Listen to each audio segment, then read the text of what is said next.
Welcome to the Deep Dive. Today, we're tackling a really challenging topic, but one that's super relevant for, well, probably many of us listening. It's navigating that emotional mess after breakups, after betrayal. You know, when trust is just completely shattered. Tough stuff, definitely painful. But the sources we're digging into today, they offer a really direct, almost blunt path forward. A lot of emphasis on personal accountability, and building up some serious mental strength. That's right. And our mission really is to pull out the actionable stuff from this material. We're not just going to talk about how you move on. We want to get into the why. Like, why do we feel certain ways? And super importantly, how do you start building resilience again? How do you trust yourself after someone just demolishes that trust? What's really interesting is how this advice just cuts through a lot of the usual emotional noise. It Yeah. gives you a pretty clear map. Absolutely. And some of it's pretty counterintuitive, actually. Like this idea that our own brains might actually trick us into holding on to something that's, well, gone. And this focus on rebuilding trust, but starting with yourself. That's huge. Yeah. Okay, so yeah, let's get into it. Right off the bat, our sources hit you with this incredibly direct message. If you're dealing with someone you just can't trust, it's literally move on, straight up, move on, forget them. Yeah. Pretty unambiguous, isn't it? Just sever ties. It is, yeah. Very stark. But there's nuance, of course. I mean, physically walking away isn't always simple, right? Uh-huh. Think about like divorce with kids involved. You can't just vanish. But the real point, the core message, is about mentally moving on, emotionally detaching from that person. And that really begs the question for you listening, doesn't it? How hard is that? How hard is it to detach when you trusted someone so deeply? That's the million-dollar question, yeah. That ache for what you thought you had, even when everything, all the evidence says it's over or it wasn't real. And speaking of that, one of the big insights here tackles that exact feeling. It says the person you thought they were, that trustworthy, faithful companion, that version is not true. The source is really clear. It does not exist. Yeah. And then, bam, it was in your head. Exactly. Oof, that's a tough pill to swallow sometimes, but it's about the actions, isn't it? Their actions showed you who they really are right now. It's not about what could have been or even reminiscing too much about what it was. It's about accepting what it is right now. And this idea that the fantasy person, the one you built up, that wasn't real. That specific version, yeah, it just wasn't there. So maybe something for you to think about right now. How often do we do that? Hold on to this like imagined version of someone instead of really looking at their actions. Seeing their actions is the clearest signal of who they actually are. Yeah. It's a big realization. But here's the twist the source offers.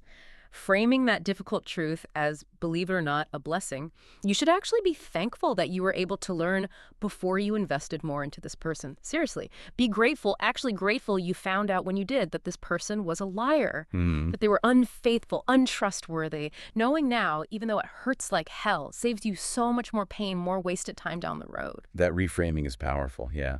But let's be real. When someone breaks your trust like that, it shakes everything. You start questioning yourself, don't you? Thinking, wow, my judgment must be terrible. Yeah. How did I not see this? We think our judgments are bad. So where do you even start with building trust again? Not just with other people, but maybe, like you said, with yourself. Ah, yes, rebuilding trust with yourself. That's the absolute cornerstone, according to this material. It's step one. And how do you actually do that? Well, the source gives some pretty practical stuff. Things like read, write, learn, work out, get productive. It also really stresses that it's okay to be alone. Actually, more than okay, enjoy it.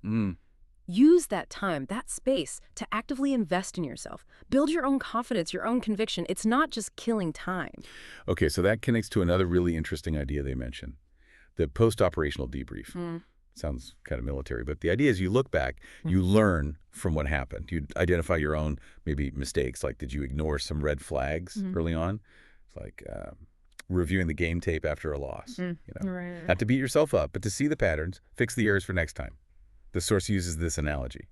Once your phone runs out of battery once, okay, you don't let it happen again. You learn. Precisely. And that learning directly feeds into how you handle future interactions, future relationships. The goal isn't to become cynical, though. That's key. You don't want to become this hardened criminal, as the source puts it, who just don't trust anybody.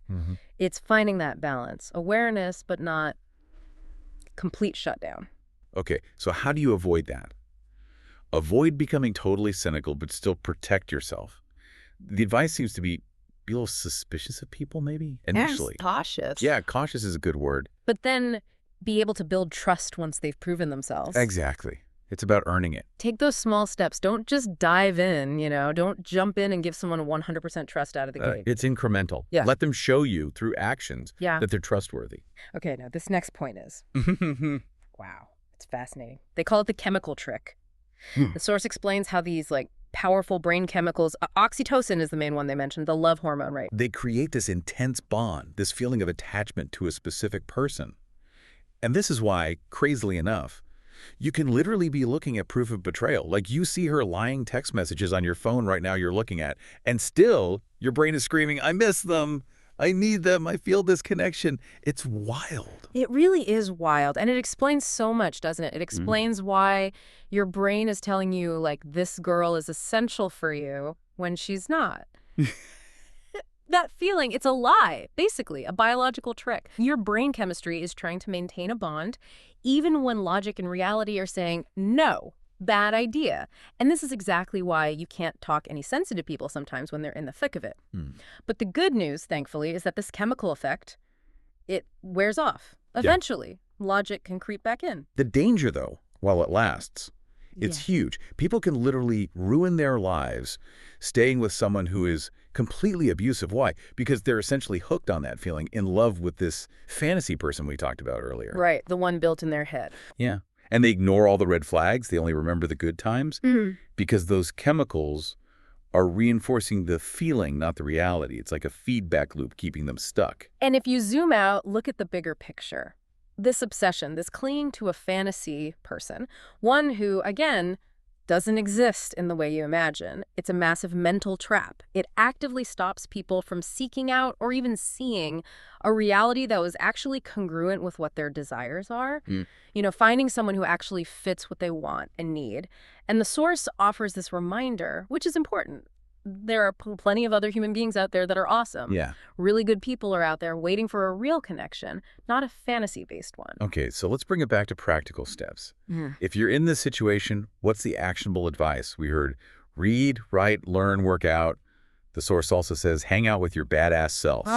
Yeah, I like that one. And focus on actively become a better person. And that physical activity piece, it gets a lot of emphasis. Working out is a big one. The advice is basically get in the gym and get after it. Right. Channel that energy. They even throw in some humor, suggesting jujitsu solves everything or lifting solves everything. Yeah. Which, okay, maybe a bit extreme, but the underlying point is solid. Physical exertion is a powerful tool for mental and emotional processing. Build yourself up. So, wrapping this up, what does this all mean for you, the listener? I think it means, first, accepting reality even when it's harsh, seeing things as they are, not as you wish they were. Then, actively nurturing trust in yourself, those practical steps, learning, creating, getting stronger, learning from the past, that debrief idea, but without letting it make you totally closed off. And, maybe crucially, understanding these biological tricks our brains can play so you're not completely blindsided by those intense feelings. And maybe here's a final thought to leave you with, building on all this. If the person you felt so strongly about was, in large part, a fantasy you constructed, maybe fueled by those chemicals, what does that tell you about the real qualities you actually value and seek? And how can recognizing that difference between the fantasy and the needed reality help you spot genuinely trustworthy, compatible people moving forward? How do you avoid projecting that fantasy onto the next person? Something to mull over.